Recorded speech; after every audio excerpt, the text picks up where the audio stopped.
자, 721페이지에 주식하고 출자 지분에 대한 보충적 평가 방법에 대한 얘기인데, 일단 상장 주식에 대한 평가 방법. 그래서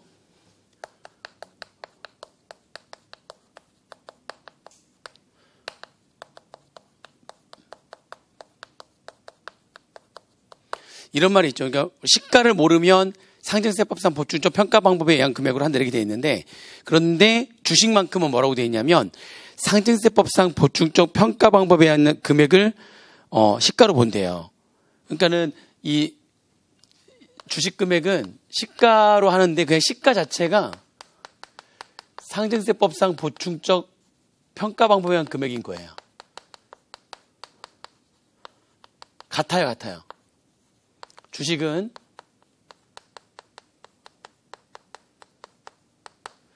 그러니까 상장 주식은 시가를 알잖아요. 시가를 아는 거잖아요. 어떻게 보면 시가가 다 공시가 되는 거니까. 그죠? 근데 상증세법상 보충적 평가 방법에 의한 금액을 시가로 한다 이렇게 돼 있는 거예요. 비상장 주식은 시가를 모르죠. 그러니까 비상장 주식은 상증세법상 보충적 평가 방법에 의한 금액으로 할 수밖에 없는 것이고, 상장 주식은 상증세법상 보충적 평가 방법에 의한 금액을 시가로 그냥 본대요. 실제로 거래되는 금액이 있음에도 불구하고 그 금액으로 하지 않고, 상증세법상 보충적 평가 방법에 의한 금액을 어떻게 할 거냐? 동그라미 1, 2번이 있는데 2번은 이건 그 불공정 합병 계산할 때만 사용되는 거니까 몰라도 돼요. 2번은 몰라도 됩니다. 1번만 알고 있으면 됩니다. 평가 기준일. 평가 기준일이 상속세는 상속 개시일이고요. 증여세는 증여일이 되는 거죠. 평가 기준일.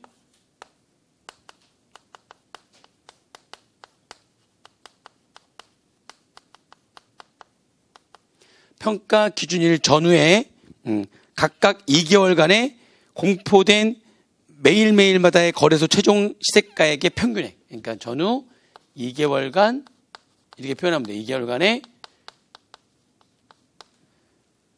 최종 시세가액이 종가 매일매일마다 맨 마지막 금액 종가의 평균액으로 하는 겁니다. 상증세법에서는 그런 거예요. 상증세법상 상장 주식에 대한 이게 보충적 평가 방법에 의한 금액은 이렇게 되는 거다. 아시겠죠? 요게. 요 금액을 그냥 시가로 봅니다. 그렇게 하시면 돼요. 어려운 얘기는 아니고요. 문제는 그 다음인데, 이제 그 다음에 최대 주주 등이 보유를 하고 있을 때는 어떻게 할 거냐. 그러면은 할증한단 말이죠. 요렇게 해석해서 요 금액을 상장 주식에 대한 평가 금액으로 하는 건데요. 근데 최대 주주라면, 그렇죠? 최대 주주의 경우는 할증을 합니다. 이게 올해 개정돼 가지고요. 작년에는 지분율이 50%를 초과하면서 최대 주주인 거냐, 지분율이 50% 이하하면서 최대 주주인 거냐 나눠 가지고 30% 할증할 수도 있고 20% 할증할 수도 있고 이랬었는데, 올해부터는 그냥 최대 주주기만 하면 무조건 20%만 할증. 이 경우에는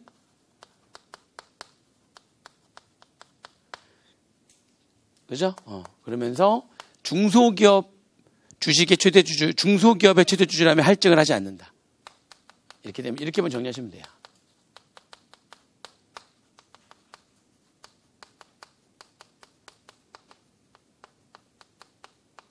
이렇게 되는 거죠. 상장 중의 평가 방법은 이렇게 되면 됩니다. 상증세법상 보충적 평가 방법에 의한 금액을 시가로 본다. 그럼 상증세법상 보충적 평가 방법에 의한 금액을 어떻게 계산하는 거냐? 평가 기준일 전후 각각 2개월간의 종가 평균액, 총 4개월간이죠. 그러니까 전후 각각 2개월간입니다. 이 경우에 종가 평균액으로 하는 거고요. 최대 주주의 경우에는 20%를 할증한다. 그게 올해 개정돼서 지분율 몇 %를 따지지 않고 그냥 최대 주주라면 20%를 할증하는 겁니다. 근데 단 중소기업의 최대 주주는 또 할증하지 않는다. 그래서 이렇게 정리하시면 돼요. 이게 상장 주식에 대한 평가 방법이 다 되는 겁니다. 물론 거기 이제 내용 보시면 이런 말도 나와요. 또 보면 중소기업의 최대 주주만 할증하는 것이 할증 안 하는 게 아니라, 할증 안 하는 게 밑에 보면 또 1번부터 5번까지 해가지고 나옵니다. 최대 주주의 보유 주식이라 하더라도 다음 중 어느 하나에 해당하는 경우에는 할증하지 않는다 해가지고 1번부터 5번까지 그 꽃표 2번에 1번부터 5번까지 나와 있는 거 있죠? 걔는 한번 읽어보시면 됩니다. 그러니까 그거는 중소기업 최대 주주는 시험 문제 하도 많이 나오니까 중소기업 최대 주주는 할증하지 않는다. 그럼 중소기업이 아닌 기업의 최대 주주는 무조건 할증하느냐? 그렇지도 않다는 거예요. 잠깐 보시면 평가 기준일이 속하는 사무도 전 3년 이내의 사무로부터 계속해서 결손이 발생하는 그러한 법인의 최대 주주라면 그러면 걔네들도 할증 안 하는 거고요. 평가 기준일 전후 6개월, 증여자산의 경우에는 3개월 이내의 기간 중에 최대 주주 등이 보유하고 있는 주식이 전부 매각되는 경우, 평가 기준일 전후 6개월, 증여자산의 경우 3개월 이내의 기간 중에 최대 주주 등이 보유하고 있는 주식이 전부 매각되는 경우에도 그렇고요. 할증하지 않고요. 그다음에 과세표준 신고기간 이내에 평가 대상 주식 등을 발행한 법인의 청산이 확정됐을 때, 그죠?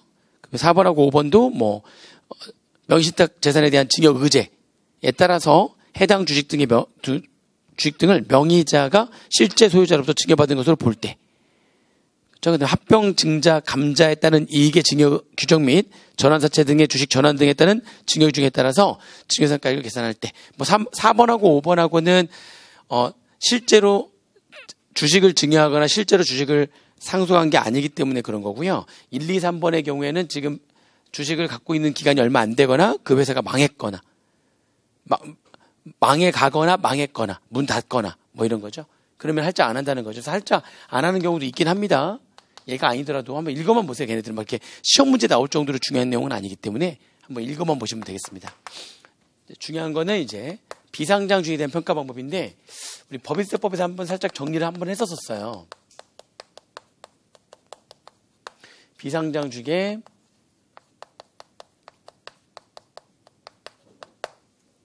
평가 방법이다. 근데 비상장 주식은 시가가 없으니까 무조건 상증세법상 보충전 평가 방법으로만 해야 되는 거거든요. 비상장 주식을 어떻게 평가할 거냐 해가지고요. 일단은 어떻게 한다고 했냐면, 그 비상장 주식을 발행한 그 비상장 회사의 재무상태표를 보고 계산한 주가, 그죠? 재무상태표를 보게 되면은 순자산가액이 있겠죠. 그 순자산가액을 발행 주식 총수로 나눠버리면 되죠. 이거를 주가로 보자. 그죠? 이거를 주당 순자산가액이라고 하는 겁니다. 얘를 주당 순자산가치.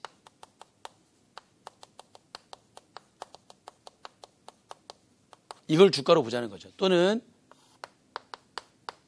손익계산서를 보게 되면, 그러면 주당 순이익이 나올 거 아니에요. 주당 순이익이 계속 기업을 가져가는 거니까 영원히 계속될 거 아니냐. 주당 순이익을 할인율로 나눠주게 되면 영구연금의 현가가 되는 거죠. 주당 순이익이 계속적으로 발생하는 것에 대한 영구연금의 현가가 그 금액을 주가로 보자라고 하는 걸 주당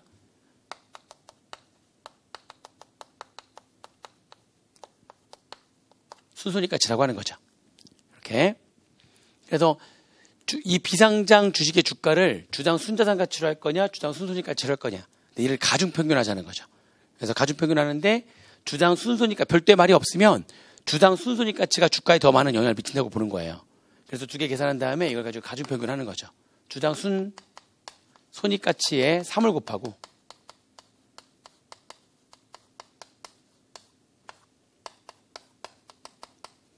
주당 순자산가치에는 2를 곱해서 얘를 5로 나누면 되죠. 이게 이제 가중평균한 거죠. 3대2로 가중평균한 금액. 요거를 이 회사의 주가로 보자는 겁니다. 그렇게 얘기했었고요. 근데 대신에 이제 부동산 과다법인의 경우에는 부동산을 그러니까 전체 가지고 있는 자산 중에서 부동산이 50% 이상인 부동산 과다법인, 전체 자산 중에서 부동산이 차지하는 비중이 50% 이상인 부동산 과다법인의 경우에는 걔네들은 순자산 가치가 좀 더 주가에 많은 영향을 미칠 거야. 자산이 많으니까. 부동산이 많으니까. 그래서 걔는 여기를 3, 여기를 2 이렇게 해서 순자산 가치의 3에 가중을 하자는 거죠. 그러니까 아무튼 3대2로 할 거냐 2대3으로 할 거냐. 근데 2대3으로 할 때는 꼭 말이 있어야 돼요. 부동산 과다법인이다. 아무 말도 없으면은 부동산 과다법인이 아닌 거예요. 순손익가치의 3에 가중을 하고 순자산가치의 2에 가중을 하면 되는 거고요. 부동산 과다법인이라고 하면은 순자산가치의 3에 가중을 하고 순손익가치의 2에 가중을 합니다. 가중평균을 하는 거고요. 너무나 부동산이 많은 전체 자산 중에서 부동산이 차지하는 비중이 80% 이상인 부동산이 너무나 많은 초과다법인 같은 경우에는 그냥 순자산 가치를 주가로 봅니다. 끝. 가중평균하지 않고, 이렇게 가중평균하지 않고요. 그냥 주당 순자산 가치를, 요거를 그냥 비상장 주식의 주당 평가액으로 하는 경우가, 이걸로 그냥 주가로 보겠다는 거죠. 그런 경우가 있어요. 좀 이따 또 보겠는데, 이걸로 주가로 보는 경우가 있습니다. 가장 대표적인 게 부동산 초과다 법인인 거죠. 부동산이 차지하는 비중이 80% 이상인, 전체 자산 중에서 부동산이 차지하는 비중이 80% 이상인 그런 법인은 그냥 순자산 가치를 주가로 봐버리는 겁니다. 이건 계산할 필요가 없어요. 근데 그거 말고도 몇 가지 더 있기 때문에 좀 이따 또 보도록 하고요. 아무튼 기본적으로는 3대2 또는 2대3으로 가중평균한 금액을 주가로 보는 건데 뭐가 있는 거죠? 하한이 있다고 그랬어요. 하한. 아무리 이렇게 계산된 금액을 할지라도 주당 순자산 가치의 80%보다 작을 수는 없다고 그랬죠. 그죠? 그래서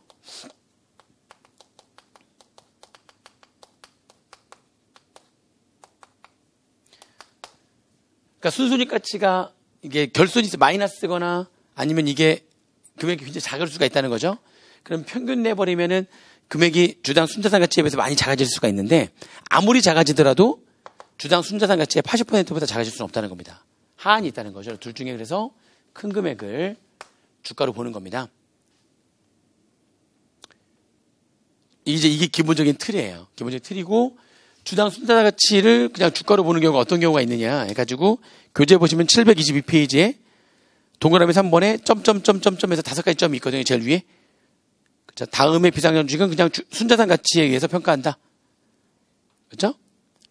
첫 번째가 그러니까 기본적으로 계속기업 가정을 할 수 없는, 이게 지금 계속기업 가정을 한 건데 계속기업 가정을 할 수 없는 경우에 또는 부동산이 너무나 많은 경우에 뭐 그런 경우에는 이걸로만 하겠다는 거죠.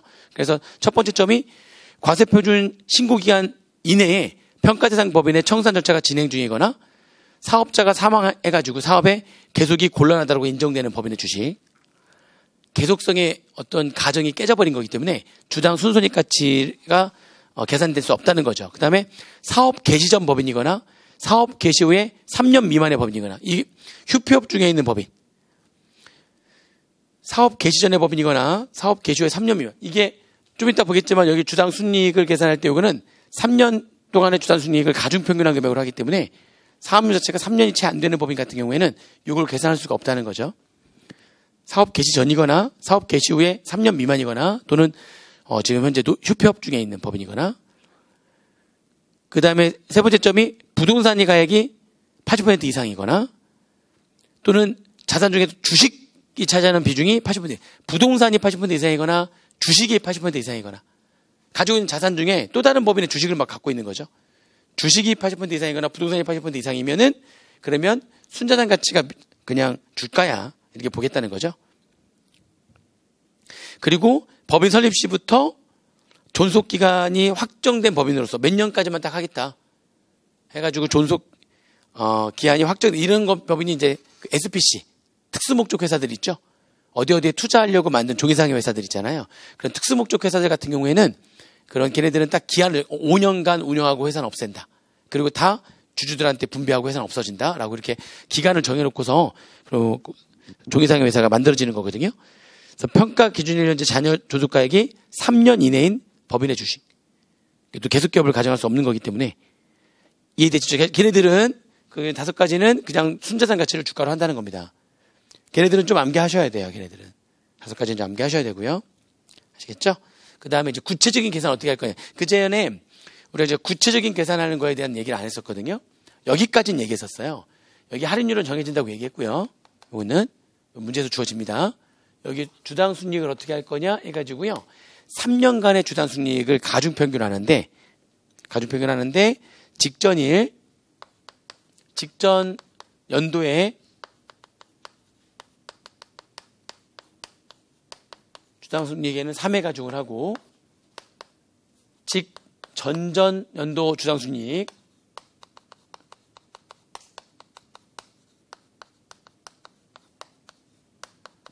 얘는 2회 가중을 하고 전전전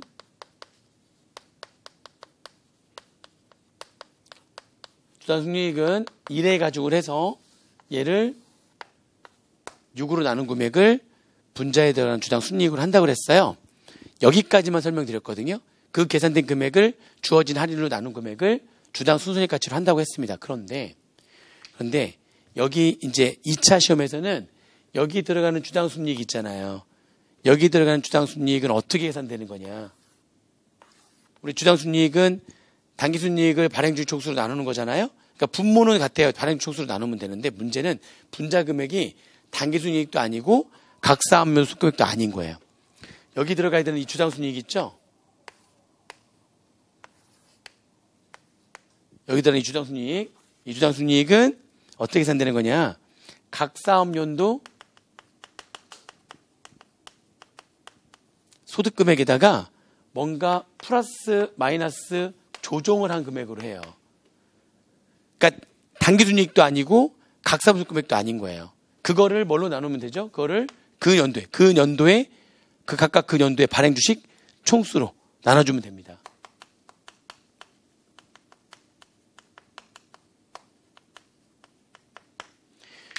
이렇게 나눠주게 돼 있어요. 그러면 분자에 들어가는 금액이 정확하게 계산하면 분자에 들어가는 요 금액이 상증세법상 주당순이익은 단기순이익도 아니고 각사수금액도 아닌 그것도 중간에 약간 껴있는 금액.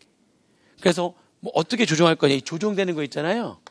이 조정되는 것들이 쫙 있는데 그게 거의 대부분 다 그런 건 아니에요.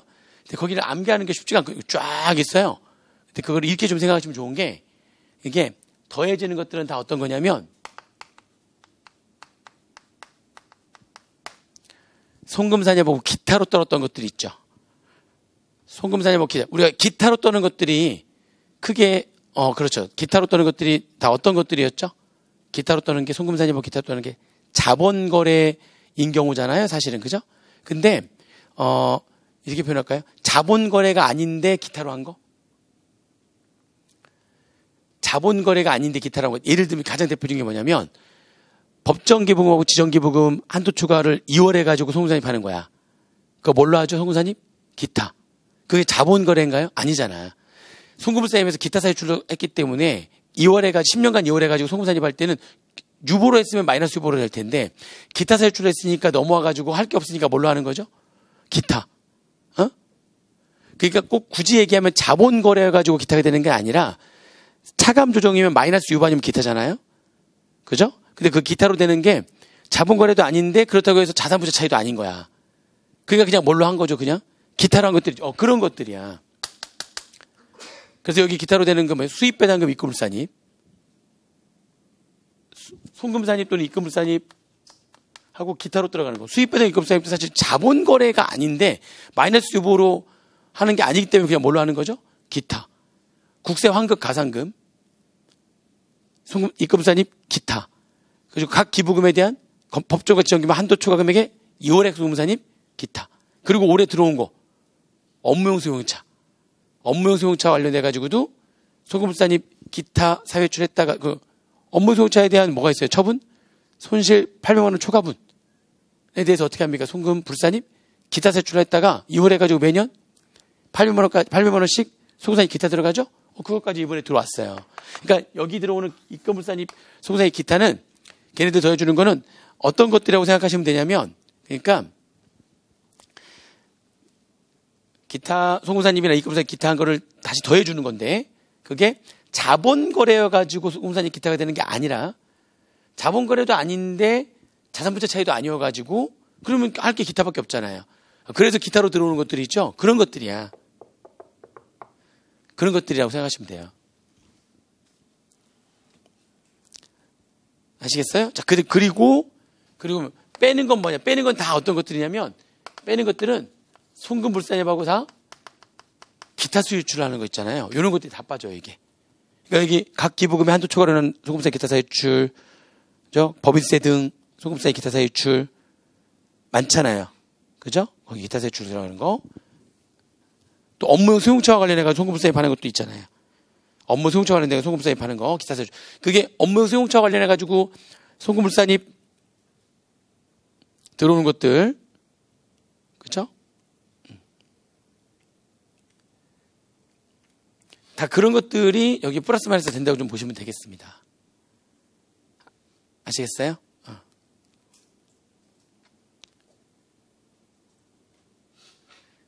그러니까 그런 것들이 플러스 마이너스가 되는 거예요. 그러니까 플러스하고 마이너스하고, 근데 다 그런 게 아니라고 그랬죠. 제가 그러니까 몇 가지만 잠깐 좀 보면은, 그러니까 얘는 주로 이건데, 얘기했죠. 자본 거래가 아닌데 소금 산입 하면서 기타로 들어가는 것들이 다 가산되고요. 그리고 소금 산입 기타 사유출은 웬만하면 가산 조정이 돼요. 그런데 기타와 기타 사유출이 아닌데 플러스 마이너스 하는 것들이 있긴 있어요. 있긴 있어요. 그게 두 가지인데요. 하나가 뭐냐면, 외화 환산 이익이나 외화 환산 손실을 장부에 반영을 안 한 거야. 장부에 반영을 안 했어요. 그래가지고 지금 거기 내용 보시면, 외화 환산 손실인데, 법인세 계산할 때 그 손실을 반영하지 않았었던 거죠? 그거는 사실 그러니까 각사무소 금액 계산할 때, 외화 환산 손실이 있는데, 요 법인세 계산할 때 그게, 소금 산입이 안 됐던 거예요. 근데 외화 환산 손실은 여기 소금 산입 안 됐던 거는 여기서 무조건 빼줍니다. 그러니까 여기 빼주는 거에는 소금세에 반응 기타 사유출하고 외화 환산 손실 뭐 할 때 반영이 안 된? 법인세 계산할 때 반영이 안 된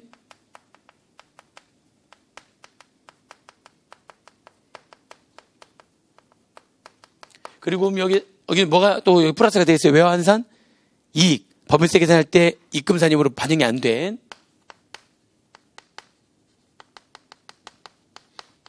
마찬가지예요. 이것도 법인세 계산 시에 반영이 안 된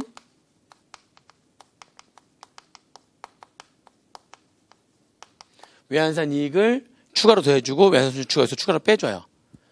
그건 꼭 소금산입 기타와 소금산입 기타 사유출이어서 그런 게 아니라 또 하나가 있는데 이거 말고 하나가 더 있는 게 뭐냐면 이번에 개정돼 들어온 게 제가 업무용 수용차와 관련된 송금산입과 업무용 수용차와 관련된 그 2월에 송금산입이 플러스 마이너스가 된다고만 들어왔어요. 근데 우리가 업무용 수용차 잘 생각해 보세요. 일단 송금산입 했다가 2월 시켜가지고 다시 송금산입 하는 거는 그죠? 기타 사유출하고 기타로 끊는 경우도 있지만 자, 내가 차를 리스한 거예요. 임차했을 때는 처분하는 게 아니잖아요. 걔도 감가? 감가상각비에 대해서 어떻게 되죠?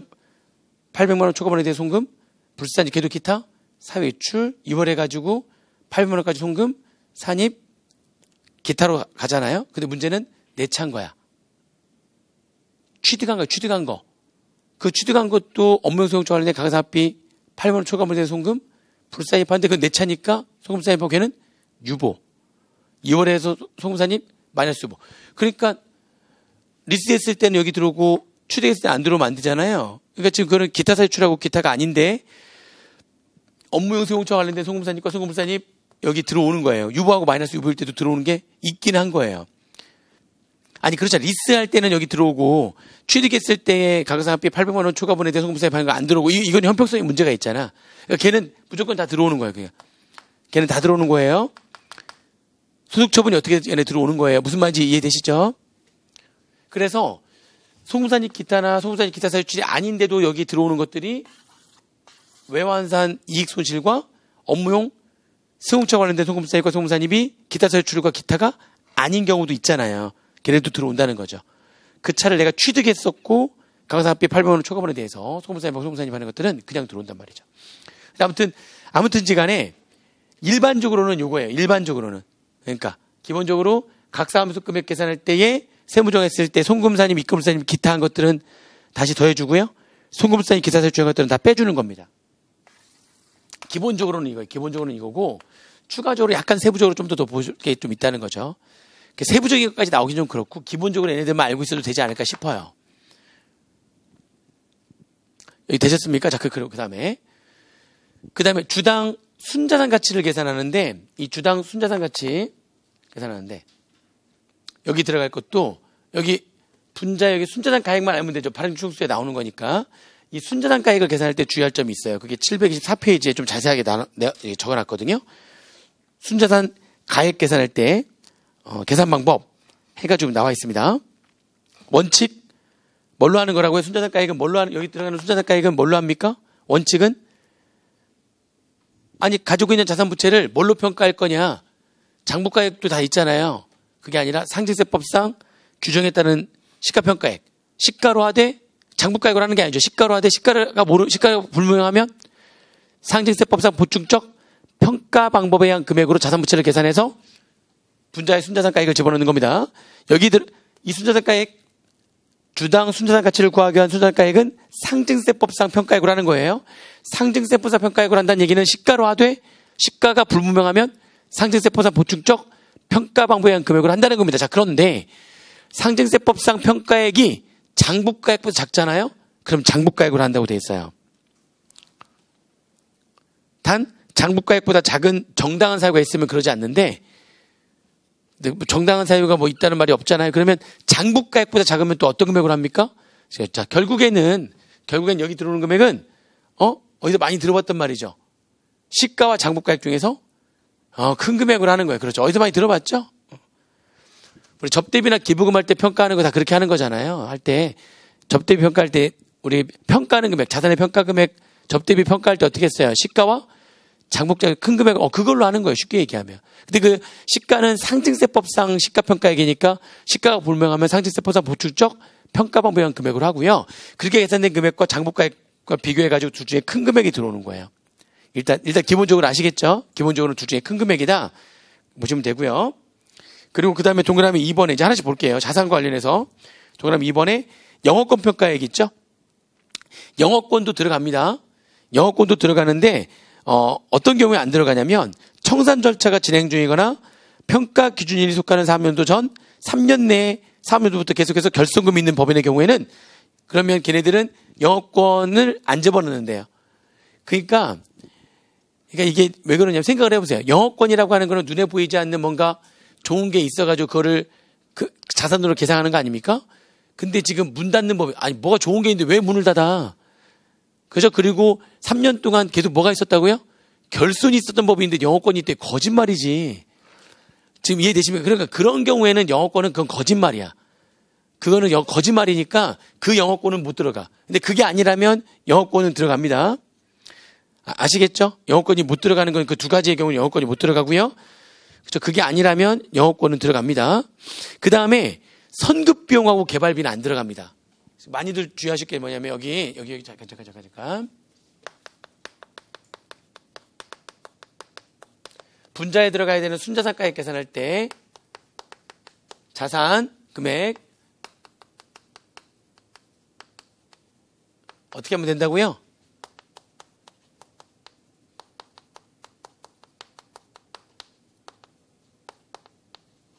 이거야. 그런데 이제 영업권에 대해서 영업권은 들어갑니다. 들어가는 게 원칙인데 이제 좀 그런 두 가지의 경우는 안 들어간다. 들어가는 게 원칙이고요. 성급비용과 개발비는 안 들어갑니다. 자산에서. 이게 이유가 성급비용은 말 그대로 뭐예요? 이거는 엄밀하게 얘기하면 임시자산이죠. 잠깐 그냥 잡아놓는 임시자산이니까 안 들어가는 거고요. 개발비는 엄밀하게 얘기하면은 이거는 비경상적으로 발생했다면 그냥 비용으로 떨어야 되는 것들이잖아요. 그러니까 이 개발비라고 하는 거는 그냥 비용처럼 봐버리는 거예요. 얘는 임시자산이고 개발비는 비용하고 똑같이 보겠다는 거죠. 이 규정을 적용할 때만큼은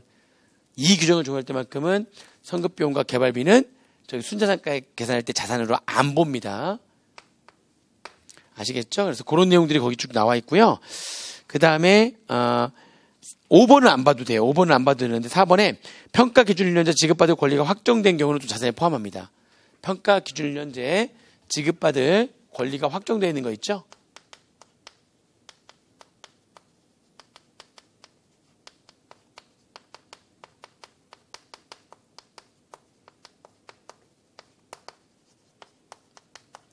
그죠? 얘는 또 포함을 합니다. 확정되어 있는 거라면, 그 권리는, 확정되어 있는 권리라면 포함을 합니다. 5번 안 봐도 돼요. 두 번째, 부채인데요. 부채인데, 일단 부채는 준비금과 충당금을 제외하는데, 준비금이나 충당금은 추정치니까 얘네들은 확정된 부채가 아니기 때문에 준비금과 충당금은 제외합니다. 부채 안 들어가요. 제외하는데, 근데 퇴직급여 충당금, 이렇게 생각할게요. 퇴충도 다 제외시키는데 대신에 퇴직금 추계액은 100%를 다시 집어넣습니다. 자, 얘기하게 한데, 그러니까 일반적으로 우리가 이제 법인세 얘기할 때 그냥 그 일시퇴직 기준으로 생각을 한다면 이 회사는 보험수리 기법을 생각하지 말고 일시퇴직 기준으로 생각한다면 기말의 퇴충의 기말 잔액은 이 회사의 퇴직금 추계액의 일정 퍼센테이지만큼이 퇴충이 되는 거잖아요. 그거는 이제 세법상 표현인 거고요.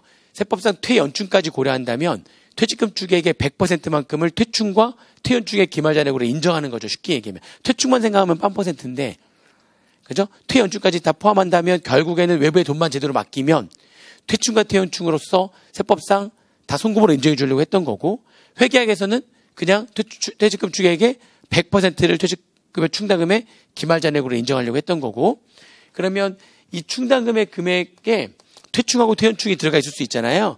그 퇴충과 퇴연충은 엄밀히 얘기하면은 이게 얘네들이 빠지는 이유는 추정치기 때문이에요. 발생할 수도 있고 안 할 수도 있고, 하자보수 충당부채 발생할 수도 있고 안 할 수도 있고, 판매보증 충당부채 발생할 수도 있고 안 할 수도 있어요. 경품비 충당 마찬가지, 수선비 충당 발생할 수도 있고 안 할 수도 있는 모든 충당부채는 발생할 수도 있고 안 할 수도 있어요. 그러나 퇴직금은 무조건 지급이 되는 거죠. 언제 퇴직할지 몰라서 그렇지 퇴직금은 언젠가는 무조건 지급이 되는 겁니다. 그래서 퇴충, 퇴연충 확정된 금액이에요. 걔는. 그러니까 우리가 회계학에서는 걔네들을 충당금이라고 안 하고 뭐라고 합니까? 확정급여 채무라고 하죠. 걔네들은 확정된 거야.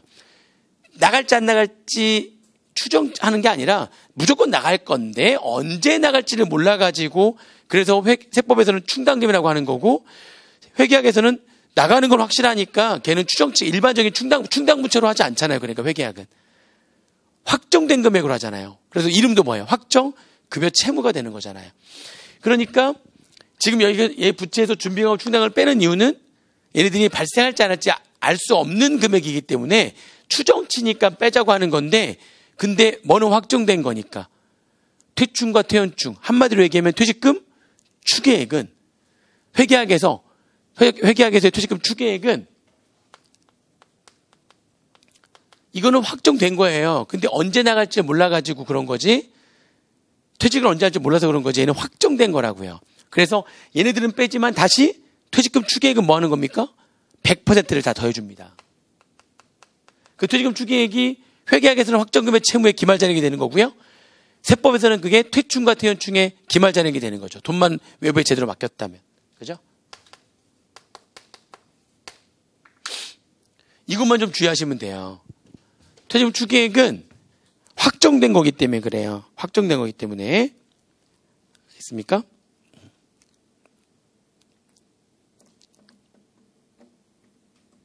그래서 그 부채가액에서는 1, 2번은 뭐 당연한 거고요. 그렇잖아요. 지금 법인세 내야 되는 법인세 당연히 부채고요. 미지급 법인세니까. 그리고 2번에 확정된 배당금이라든지 상여금이라든지 지급 의무가 확정된 금액은 나가야 될 의무가 있는 거니까 당연히 부채가 돼야 돼. 1, 2번은 당연히 부채가 돼야 되는 것들이고요. 장부에도 뭘로 돼 있겠어요? 당연히 부채로 다 돼 있어요.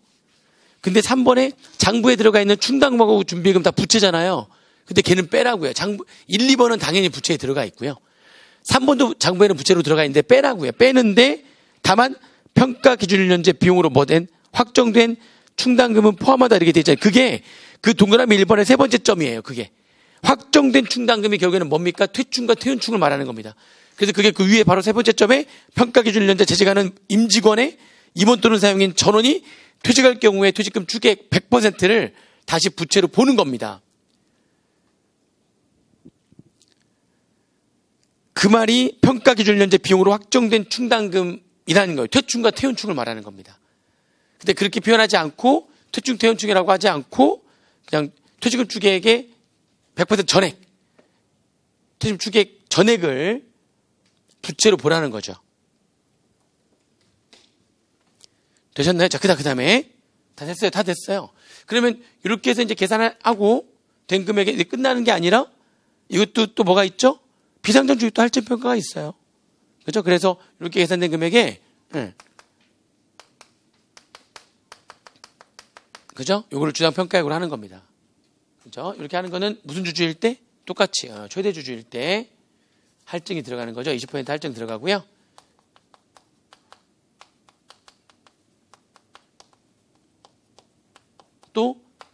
중소기업의 최대 주식은 또 할증 안 하는 거고요. 똑같습니다. 그거는.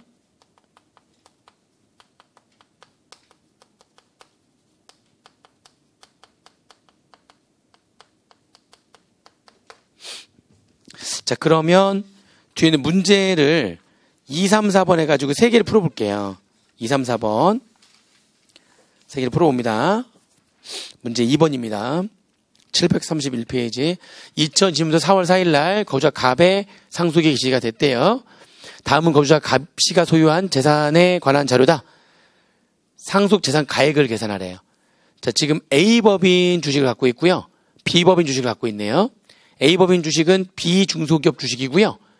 그리고 지분율이 10%인 최대 주주래요.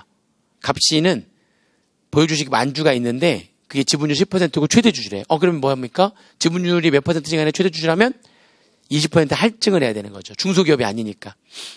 그리고 4월 4일 현재 한국거래소에 종가 나와 있고요. 4월 4일 전후 각각 2개월간의 종가 평균이 나와 있네요. 그죠? 뭘로 한다고요? 동그라미 2번을 시가로 본다는 겁니다. 나왔네요. 그러면 상속재산가액은 문제 2번에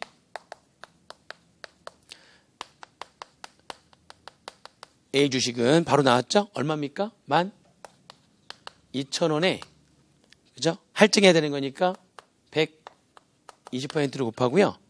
이게 이제 주당 평가액이잖아요. 그거 몇 주를 갖고 있다고요? 지금 10,000주를 갖고 있습니다. 평가액이 바로 나오는 거죠? 그래서 1억 4,400만 원이 A 주식의 평가액이 되는 거고요. B 주식 6만 주를 갖고 있고요. 60% 최대 주주인데 중소기업 주식이래요. B 주식은 중소기업이라고 되어 있으니까 할증 안 하죠. 그냥 최대 주주를 할증 안 하는 거고요. 순손익가치와 순자산가액에 관한 자료는 다음과 같다. 해서 주당 순손익에서 지금 나와 있죠? 3,000원, 4,000원, 5,000원. 그러면 일단 주당 순손익가치를 계산해야 되고요. 주당 순손익가치를 계산하기 위해서는 주당 순이익을 계산해 가중평균해야 되는 거죠. 그냥 알려줬네요. 이렇게 주당 손익이 얼마인지 이렇게 알려주면 그거 갖고 쓰면 되고요. 각 사무소 금액이 주어졌다면 우리가 직접 계산해야 되는 거고요. 그래서 지금 3,000원에는 1을 곱하고 그죠? 4,000원에는 1을 곱하고 5,000원에는 3을 곱해서 이렇게 6으로 나누면 가중평균한 주당 순이익이 나오는 거죠. 그게 딱 안 떨어지는 4,333.3333 이렇게 나오는 거죠.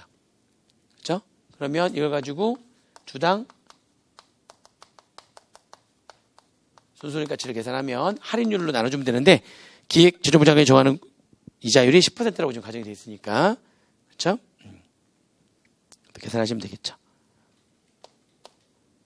얼마입니까? 44,333.3333 된 거를 이렇게 나눠주니까 43,333원이 되는 거죠. 이렇게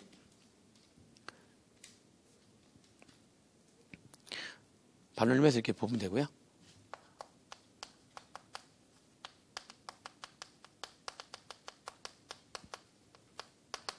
주당 순자산 가치는 평가 기준 현재 자산하고 부채 나와 있고 아무 말도 없으면은 자산관에서 부채를 그냥 빼면 되고요. 좀 더 구체적으로 뭐 자산 안에 뭐 개발비가 있다 뭐 이런 거 다 고려를 해야 되는데 아무 말도 없잖아요. 80억에서 지금 35억 빼는 거니까 45억을 발행주의 총수로 나눠주면 되는 거죠. 발행주의 총수가 그렇죠? 거기 보시면은 몇 주라고 돼 제일 위에 보니까 6만 주가 60%라고 돼 있으니까 6만 주가 60%인 거잖아요. 그러면 발행주 총수는 10만 주라는 얘기죠. 그런 식으로 지금 나와 있는 거죠.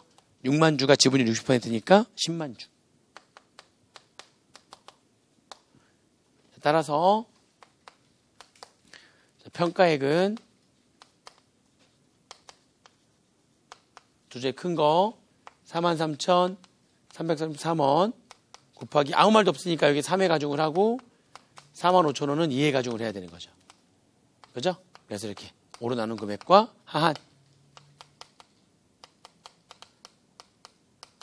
45,000원에 80%. 그죠? 하한은 36,000원이고요. 가중평균화 금액은 44,000원이 돼요. 근데 할증 안 하는 거니까 여기다가 주식수 6만 주를 곱하면 되죠. 두 중에 큰 거 44,000원에다 6만 주를 곱하면 비주식에 대한 평가액이 나오는 거죠. 그죠? 비주식에 대한 평가액이 26억 4천만 원.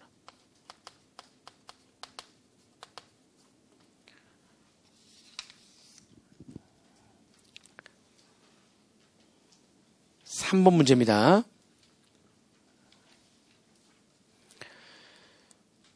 주식회사 연철의 대주주, 전체 주의 30%를 소유하고 있는 이지연 씨가 동소유주 전량을 법인세법상 특수관계자인 관계회사에다가 6월 30일 날에 양도를 했대요. 양도를 했을 때 다음에 요구사항에 답하시오. 이렇게. 그래서 지금 요구사항 자체는 양도를 했는데 상증세법상의 주당 순손익 가치와 주당 순자산 가치와 주당 평가액을 물어봤네요. 그래서 그 법인세법상 시가의 적용 순위에 대해서도 5줄 이내로 서술하시오. 지금 이렇게 돼 있고. 그죠? 약간 문제가 좀 그러네. 양도를 했는데 왜 갑자기 상속세를 지었어요? 그렇다고 쳐요, 그냥. 이렇게. 그래서, 이게 왜 이렇게 되는 거냐면, 왜 양도를 했는데도 불구하고, 그게 이렇게 상징세법에 붙여 평가 방법에 의한 금액으로 갈 거냐라고 하는 거죠. 어차피 이제 시가를 알아야 되는 거니까, 시가를 알아야 되는 상황이어서, 시가를 모르면은 비상장 주식이다 보니까 상징세법상 보충적 평가법에 의한 금액으로 평가를 해야지만 되거든요. 시가를 몰라서. 주식은 감정가액 적용하지 않는 거 알고 계시죠? 주식은 감정가액을 적용하지 않기 때문에 시가를 모르면 바로 상징세법상 보충적 평가 방법에 의한 금액으로 가는 겁니다. 그렇죠? 그래서 그 상증세법상 주당 순손익 가치와 순자산 가치와 뭐 이런 것들을 구하게 지금 돼 있는 거고요. 이게 양도했을 때 양도소득세에서의 주당 순손익 가치하고 순자산 가치 계산하는 방법이 약간 차이가 있어요. 다음 문제에서 또 얘기 좀 해보도록 하고요. 아무튼 문제 3번에서는 그 주식에 대한 주당 순손익 가치, 순자산 가치, 주당 평가액을 구하라고 했으니까 구해보죠. 1번에 바로 1번 주당 순손익 가치.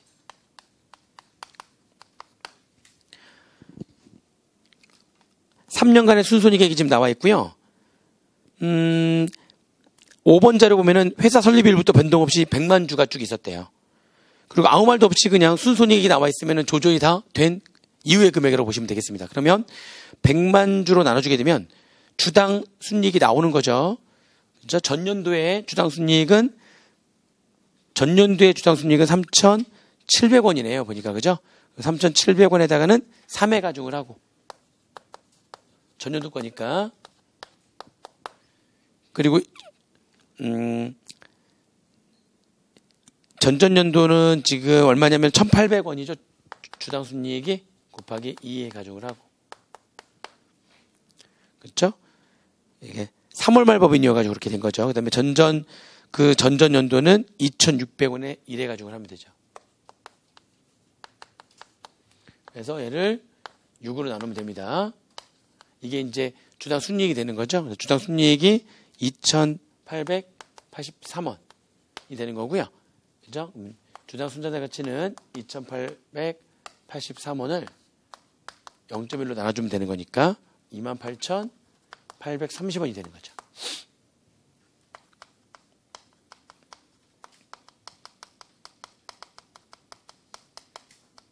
자, 주당 순자산 가치를 계산하는데, 자산은 좀 뭔가 얘기가 있네.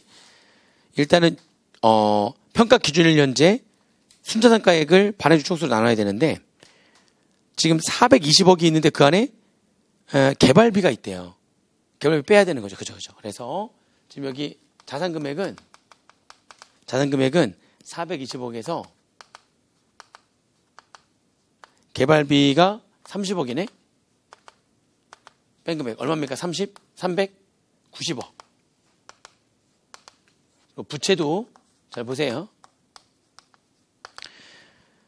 부채가 지금 200억이 있는데 퇴직급여 충당금 계상액이 지금 27억이 있는데 그게 퇴직금 추계액과 일치한대요.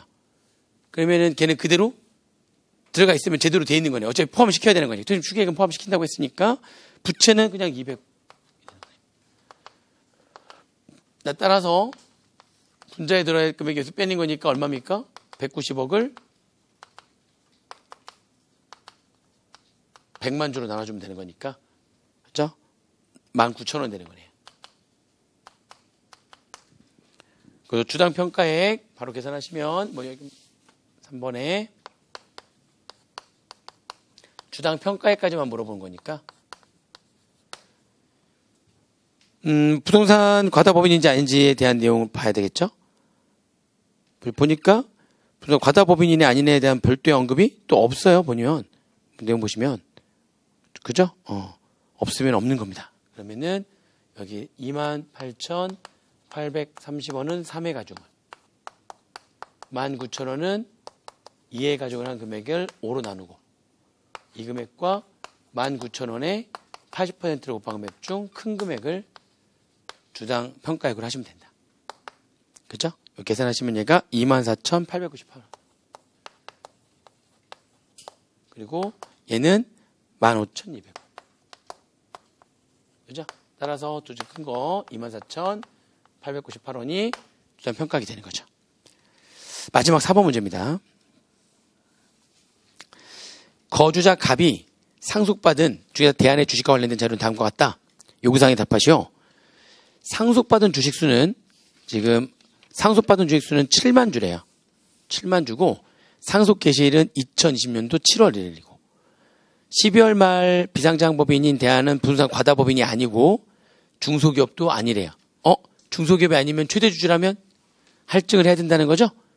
지분율은 아직 안 나왔는데 전체 발행주 총수를 알려주면 지분율도 알 수 있잖아요.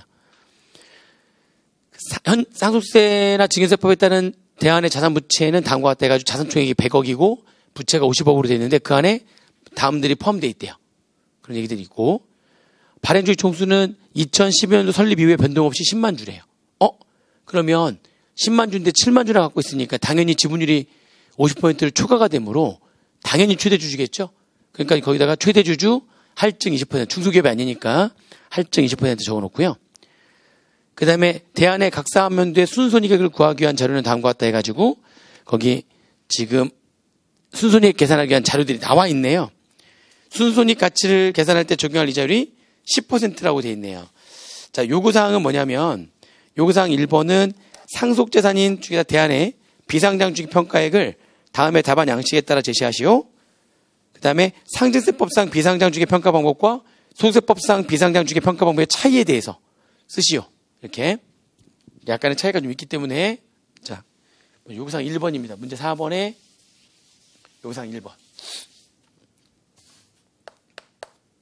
지금 양식이 나와 있네요. 주당 순자산가치는 얼마냐. 그죠? 주당 순손익가치는 얼마냐.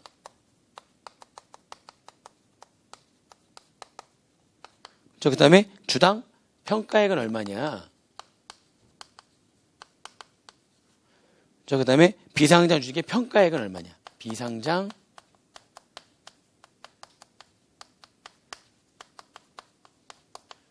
왜냐면 내가 7만 주를 갖고 있으니까 주당 평가액 계산한 다음에 7만 주를 곱하면 되겠죠. 이게 얼마인지 지금 이렇게. 그래서 먼저 주당 순자산 가치. 자산 금액 먼저 알아야 되겠죠. 자산이 지금 상증세법상의 평가액으로 계산한 금액이 얼마냐면 100억이거든요, 지금. 근데 그 안에 개발비가 빼야죠, 개발비. 그죠? 그 다음에 영업권이 있는데 영업권 개발비는 포함되어 있고 영업권은 포함되어 있지 않대요. 개발비는 들어가면 안 되니까 빼는 거고 영업권은 아까 얘기했었죠. 이게 인정될 수 없는 영업권은 빠지지만 그게 아닌 일반적인 법인이기 때문에 영업권 들어가야 된단 말이죠. 결국에는 5억 빠지고 5억이 다 더해지는 거니까 자산은 그냥 그대로 100억인 거네요.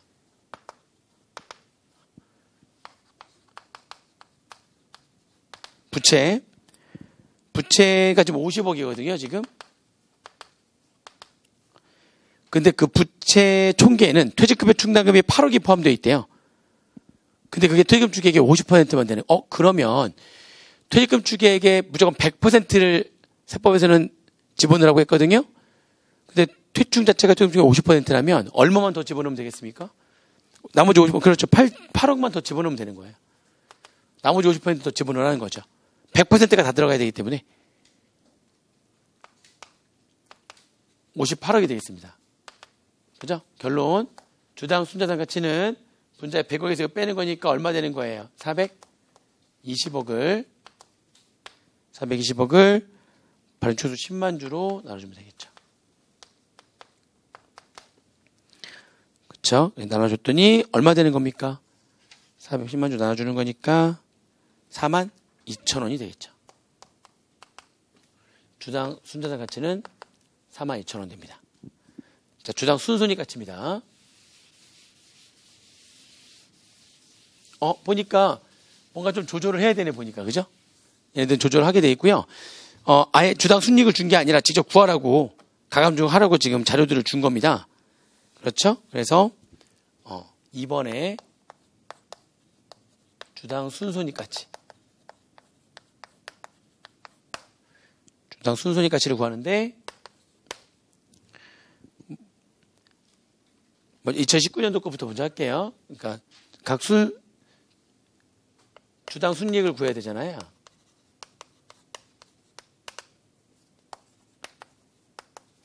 (2019년도) 거는 각사무소 금액이 지금 6억 5천이잖아요.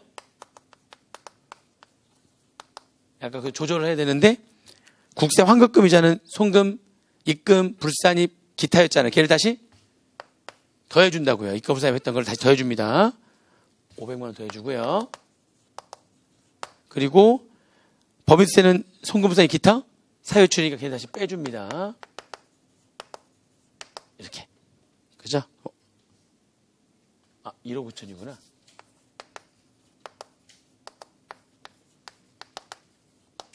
(2019년도에) 주당순이익 5억 500이 되는 겁니다. 두 번째 2018년도 거 각사무소 금액이 얼마냐면 5억 8천. 거기에다가 접대비 한도 초과 송금세액은 빼야죠. 2천만 원. 거기다가 당연히 또 법인세, 송금세 기타 세율도 빼야죠. 1억 1천. 다 빼는 거네. 4억 5천 되는 겁니다. 2017년도에 각사소 금액 4억 7천만 원. 그 중에 지급일자 송금세입도 기타, 송금세 기타 사유 줄이잖아요.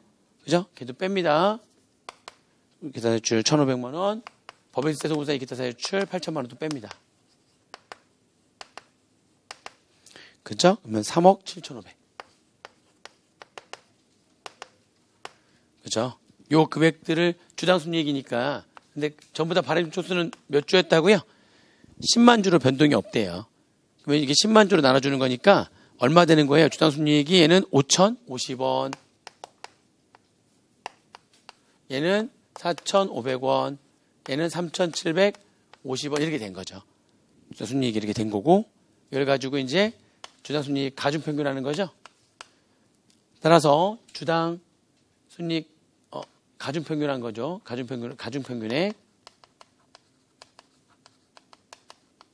바로 구하면 5,050원은 3을 곱하고, 그죠? 그 다음에 4,500원은 2를 곱하고, 3,750원은 2를 곱해서 다 더한 다음에 나누기 6 하면 되죠. 그죠? 이렇게 한 다음에 나누기 6을 하게 되면 가중평균한 금액이 나오고요. 가중평균 했더니 금액이 얼마 나오는 거예요? 4,650원이 나오네요. 따라서 주당 순이익은 4,650원을 10% 나눠준 금액 46,500원이 되는 겁니다. 3번에 주당 평가액인데, 그러니까 이게 약간, 그러니까 이건 다 맞는 걸로 한 걸로 알고 있는데, 이게 주당 평가액이 이제 3대1로 가중평균을 해야 되잖아요. 순이익가치 3, 순자산가치에 2에 가중을 해야 되는 거니까 순자산가치부터 먼저 있으니까 42,000원에 2에 가중을 하고 46,500원에 3에 가중을 한 다음에 나누기 요한 금액 요거랑 42,000원에 80부터 한 금액이랑 둘 중에 큰 금액을 주당 평가액으로 할 거냐 아니면 둘 중에 큰 금액에 25% 할증을 해야 되는 거니까 할증까지 한 금액을 주당 평가액으로 할 거냐. 그러니까 이게 명확하지 않아요. 법적 문구가. 근데 문제는 그러니까 주당 평가액을 가로 열고 할증 후에 주당 평가액 이렇게 하면은 당연한데 주당 평가액을 할증 전으로 물어본 건지 할증한 이후로 물어봤는지 이게 참 애매해. 그래서 두 가지는 아마 다 답을 했을 거예요. 어차피 얘는 맞춰야 되는 거니까. 비상주의 평가액은 할증해가지고 평가를 해야 되는 거니까. 그래서 아무튼 여기 답은 그냥 요거 중에 큰 금액으로 했는데 거기다 할증까지 한 금액을 주당 평가액으로 한다? 이것도 다 맞는 걸로 했다고 하더라고요. 이거 물어본 걸 잘못 물어본 거지. 그러니까 할증 전에 평가액이냐 할증 후에 평가액이냐. 일반적으로 할증을 하는 게 맞을 것 같긴 한데 애매합니다. 아무튼 자 그래서 계산해 보시면 어떻게 되는 거예요. 여기 위에 있는 게 44,700원 밑에는 하는 33,600원. 만약 할증까지 한 금액을 주당 평가액으로 한다면 44,700원에 1.2까지 곱한 금액을 주당 평가액으로 하시면 되겠죠. 그러면 53,640원이 돼요. 여기가 주당 순손익 가치는 46,500원. 그러니까 여기는 그냥 요것만 가져가면 44,700원으로 할 거냐 또는 할증까지 한 금액을 주당 평가액으로 할 거냐 53,640원으로 할 거냐 애매하긴 한데 둘 다 적어본 거예요. 아무튼 비상장주의 평가액은 무조건 맞아야죠. 할증한 거에다 몇 줄을 곱하면 되니까 7만 줄을 곱하면 되는 거니까 그죠? 그래서 여기다 바로 7만 줄을 곱하면 이거에다 바로 7만 줄 곱하면 되잖아요. 그래서 비상장주의 평가액은 얼마입니까? 37억 5,480만 원.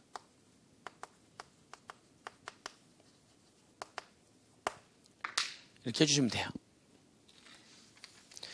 그리고 소득세법에서의 그 비상장주의 평가 방법과 상증세법에서의 비상장주의 평가 방법의 차이 요구사항 2번에 나오는데 해답 봐볼까요? 737페이지에 주당 순손익액 계산할 때 상증세법에서는 최근 3년간의 주당 순손익액의 가중평균액을 하는 거죠. 3, 2, 1의 가중평균한 금액을 하는데 반해서 소득세법에서는 양도일 또는 취득일이 속한 사업연도에 직전 사업연도의 주당 순손익액에 의해서 평가한 가액에 의한다.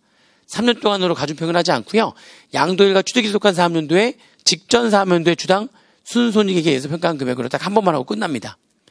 순자산가액도요. 상증세법에서는 순자산가액은 시가나 보충적 평가 방법에 따른 금액으로 하는데 반해서 소득세법은 양도일 또는 취득일에 속한 사업연도에 직전 사업연도 종료일 현재의 해당 법인의 장부가액, 토지만 기준시가, 토지를 뺀 나머지는 장부가액에 의한다. 상증세법에서는 시가 모르면 상증세법상 보충적 평가 방법에 의한 금액으로 하되 그 금액이 뭐보다 작으면 장부가액보다 작으면 장부가액으로 한다 이렇게 되어 있는 거고.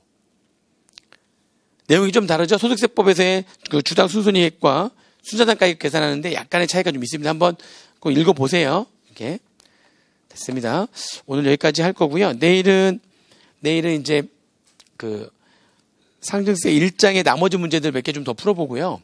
그 다음에 증여세에 대한 얘기들 정리를 쭉 하고 그리고 마무리를 하도록 하겠습니다. 아시겠죠? 오늘 여기까지 할게요. 수고하셨습니다.